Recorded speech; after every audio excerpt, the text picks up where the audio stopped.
It doesn't happen slowly. There's no long goodbye.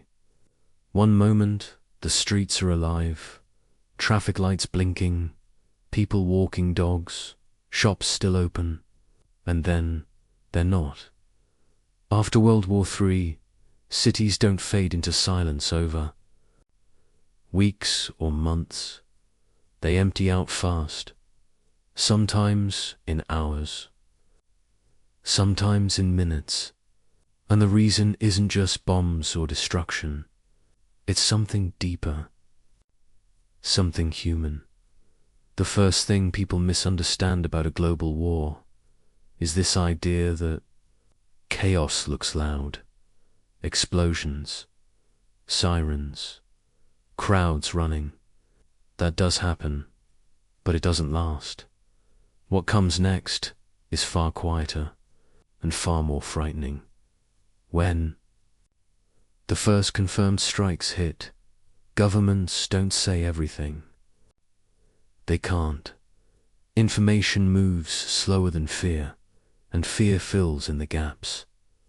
People don't wait for official instructions. They read between the lines of half-statements, emergency broadcasts, and sudden interruptions on television.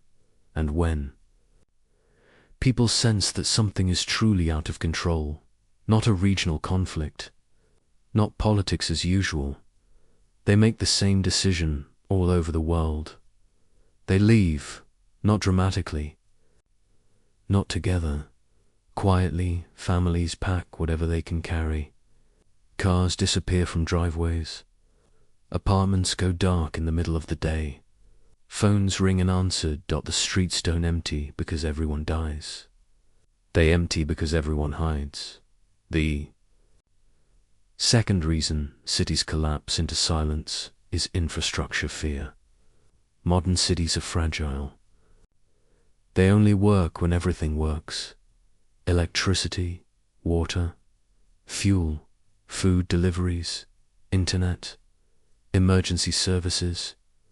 In a global war, especially one involving advanced weapons, people understand something instinctively. Once one system fails, the rest follow. No fuel means no transport. No power means no communication. No communication means no trust. And without trust, people don't stay in public spaces. Think about a city without traffic lights, without working ATMs, without hospitals. You believe can help you. Now imagine that fear spreading in real time. Parents stop sending children outside. Shops close not because they're destroyed, but because staff don't show up. Police presence thins, not from lack of courage, but from lack of coordination. The street doesn't feel safe anymore, so people retreat inward. Homes become bunkers. Basements become shelters. Curtains stay closed. Another reason streets empty so fast is psychological shock. World War III isn't just another war. It shatters the idea of a future people recognize.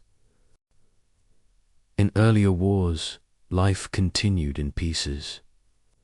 In this one, people fear that the world they knew might not come back. Jobs suddenly feel meaningless. Appointments don't matter. Plans dissolve overnight. When survival becomes the main objective, public life stops. No cafes, no late-night walks, no casual conversations. The street which once represented routine becomes a risk. There's also the fear of secondary threats, not just missiles, but what follows. Radiation, cyber attacks, supply, shore Jews, unidentified dangers. People don't need proof. Suspicion is enough.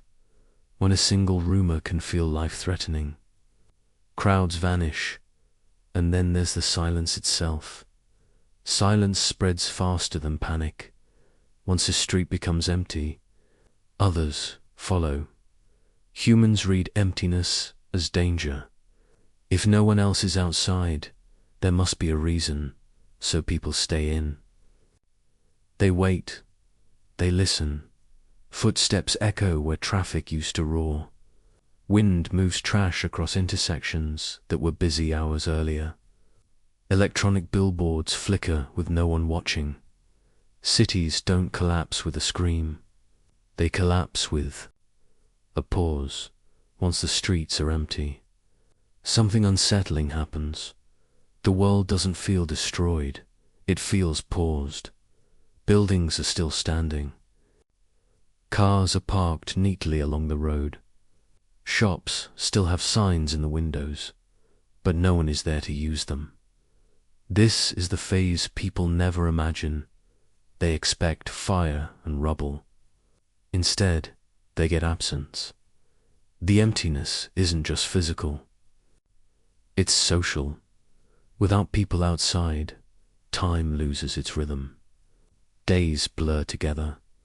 Nights stretch longer, and that's when fear changes shape. At first, people stay inside to stay safe. Later, they stay inside because they don't know who else is left. Trust collapses quickly in a post-WW3 world. Not because people become evil, but because uncertainty makes everyone cautious. You don't know who has food. You don't know who has weapons.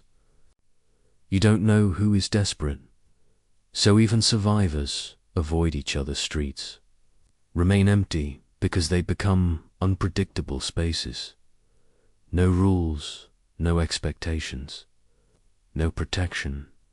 And when rules disappear, people withdraw. Another reason the silence lasts is grief. Mass grief doesn't look like screaming crowds. It looks like people sitting still. People mourn privately. They process loss behind closed doors. Entire neighborhoods grieve at the same time, alone. Public life requires emotional energy. After a global catastrophe, that energy is gone. There's also a quiet guilt that settles in survivor's guilt. Why am I still here? Why them and not me? That kind of weight keeps people inside their own heads, not outside on sidewalks. Technology plays a strange role too. Even when networks partially work, people stop broadcasting their lives. No photos, no updates, no noise. Because showing normal life feels wrong when the world isn't normal. So the digital silence mirrors the physical. And slowly, cities become shells. Not dead, just hollow. The most unsettling part is how quickly humans adapt. After days of silence, emptiness starts to feel normal. People stop expecting crowds, stop expecting traffic, stop expecting help to arrive. They learn new patterns, listening for sounds, not conversation, watching shadows, not screens, measuring time by daylight, not schedules. The street no longer represents freedom or movement. It represents exposure.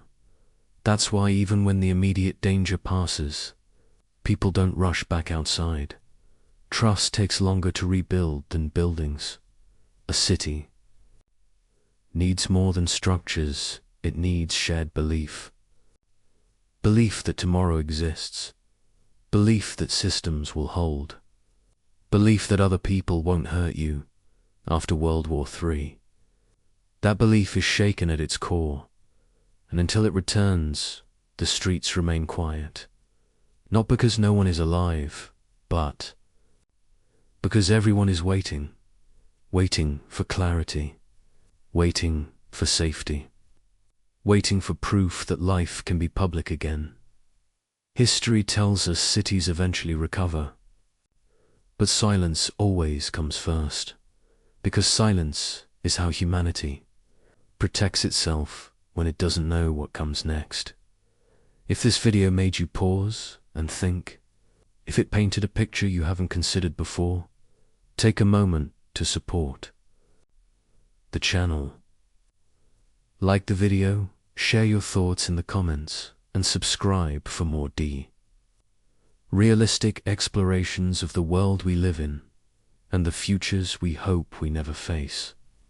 Until next time, stay aware and stay human.